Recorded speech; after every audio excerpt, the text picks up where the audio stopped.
जब व्यक्ति को मुसीबत आती है तो उसको सारे दोष नजर आते हैं। जरा पंडित जी देखना, मुझे पितृदोष है। क्यों? बहुत तकलीफ में है, बहुत कष्ट में है, बहुत दुखी है, बहुत तकलीफ में, बहुत कष्ट में, बहुत दुखी है। देखिए जरा, पितृदोष है। पंडित जी बोलेंगे पितृदोष तो नहीं है। वास्तु शास्त्री के पास पहुंच गए महाराज, और वास्तु शास्त्री के पास जाकर कहा, जरा देखिए हम बड़े तकलीफ में हैं, बड़े दुखी हैं, क्या वास्तु दोष है हमारे घर में? क्या हमारे घर में वास्तु दोष है क्या? देखिए जरा। तो फिर वास्तु शास्त्री ने कहा, घर में भी कोई वास्तु दोष नहीं है। तो फिर इतना दुख काहे से है, इतनी तकलीफ काहे से? आप जो परमात्मा का भजन करोगे, कीर्तन करोगे, नाम जाप करोगे, स्मरण करोगे, कर्म अच्छा करोगे तो ही तो ठीक होगा।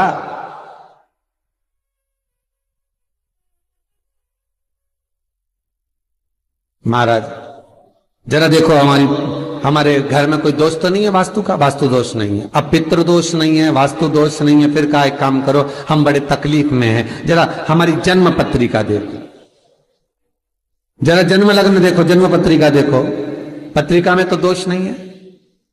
अरे भाई, जब व्यक्ति का मुसीबत का समय आता है, दुख का समय आता है, तकलीफ का समय आता है, तो वो पितृदोष देखता है, वो वास्तु दोष देखता है, वो पत्रिका में दोष देखता है कि कारण क्या है मुसीबत का।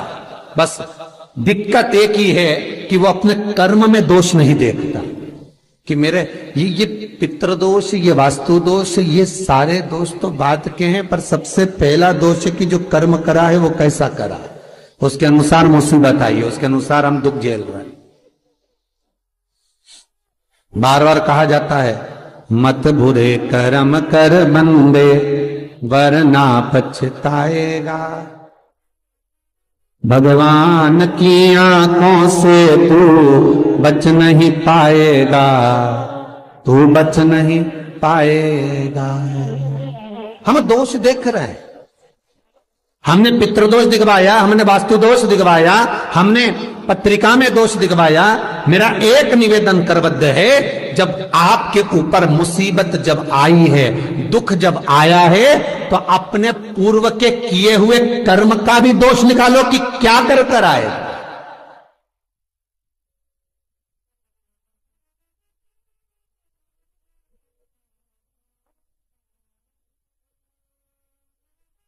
पत्रिका दिखा करके केवल वो पत्रिका का दोष मत निकलवाइए, वास्तु का गलती निकालकर वास्तु का दोष ना निकलिए। महाराज अगर पितरों का भाव निकालकर पितरों का दोष ना निकालिए, पर एक दोष अपने भीतर भी है, वो कर्म का दोष है। कुछ अच्छा करा होगा तो भगवान आपके जीवन में थोड़ा तो सुख लिख ही देगा, थोड़ा सुख तो लिखेगा। और यदि बेकार कर्म किया है तो कहीं ना कहीं दुख तो उसने लिखा है, कर्म का।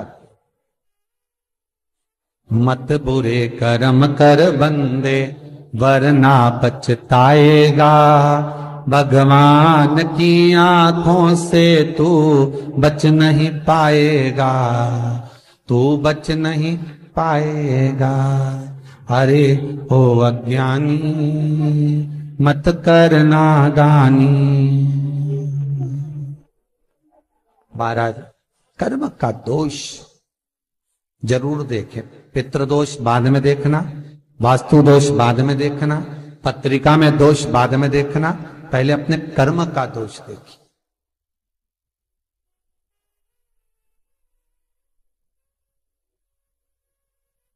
फिर निवेदन करेंगे, बार बार कहते हैं कि भगवान की भक्ति में डूबो, शिव का स्मरण करो, भगवान का स्मरण करो, राम का, कृष्ण का, तुम्हारी मर्जी पड़े उसका स्मरण करो, पर करो क्यों? क्योंकि दुख, तकलीफ, कष्ट पत्रिका दिखाने से नहीं कटेगा, मकान के दरवाजे बदलने से, वॉशरूम बदलने से, पाइप बदलने से नहीं बदलेगा।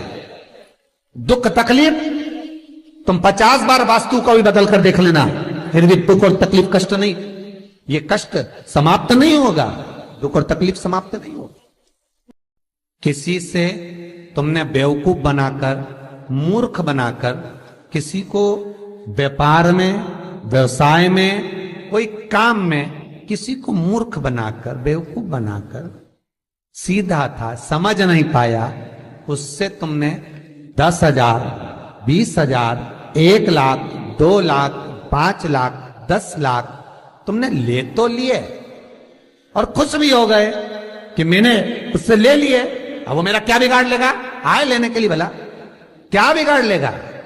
और वो आया, उसने कहा भैया तुमने मेरे पैसे ले रखे हैं, दे दो ना। भैया उस समय पर जब मेरे पास था मैंने आपको दे दिया था, अब आपका काम हो गया ना, दे दो।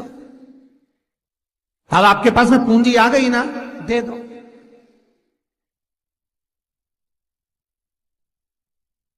बहुत ध्यान दीजिए महाराज, 2 तरह का पैसा होता है। एक व्यक्ति ब्याज पर देता है ना ब्याज पर, कि तुम ये रुपया ले जाओ, हम तुमसे इतना ब्याज लेते रहेंगे, बाद में मूल दे देना।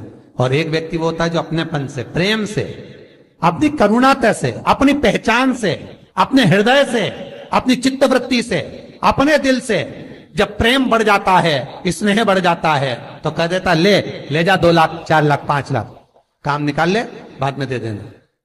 पर व्यक्ति इतना विचित्र हो जाता है कि जिससे ब्याज पे लिया है उसका तो पूरा ब्याज देता रहता है, और जिसका बेचारे का देना है उसका दे ही नहीं पाता। और निवेदन है, जिसने तुम्हें मुसीबत में साथ दिया, तकलीफों में, कष्ट में तुम्हारे साथ दिया, सबसे पहले हाथ जोड़कर उसको निवेदन कर कर देना कि ये तेरा है भाई, ना जाने फिर जरूरत पड़ जाए तो तुझसे मिल तो जाएगा। जब एक बार दे दोगे तो वो दूसरी बार देने के लिए तैयार बैठा रहेगा। पर तुमने जब सोच लिया, विचार कर लिया कि मैं तो खा रहा हूं, निगल रहा हूं, तो फिर जब नियत में खोट आ गया तो फिर वो कुछ नहीं करेगा। जिसका तुमने पैसा खाया वो कुछ नहीं करेगा, अब तो वो करेगा जिसने इसके माध्यम से तुझे दिलाया, उसको कुछ नहीं करना। जब कष्ट पे कष्ट आया, दुख पर दुख आया, तकलीफ पर तकलीफ आई, सारी पत्रिका दिखा ली, पितृदोष की पूजन करा ली, वास्तु बदलवा लिया, सारे काम कर लिए, तो भी दुख नहीं मिटा। तब गुरु के पास गए, पर गुरु भी क्या बोलेगा, यही बोलेगा कि और थोड़ा सा देख लो। पर कष्ट मिटेगा कब? जब कर्म का दोष मिटेगा। जो करा है उस दोष को भी तो मिटाओ।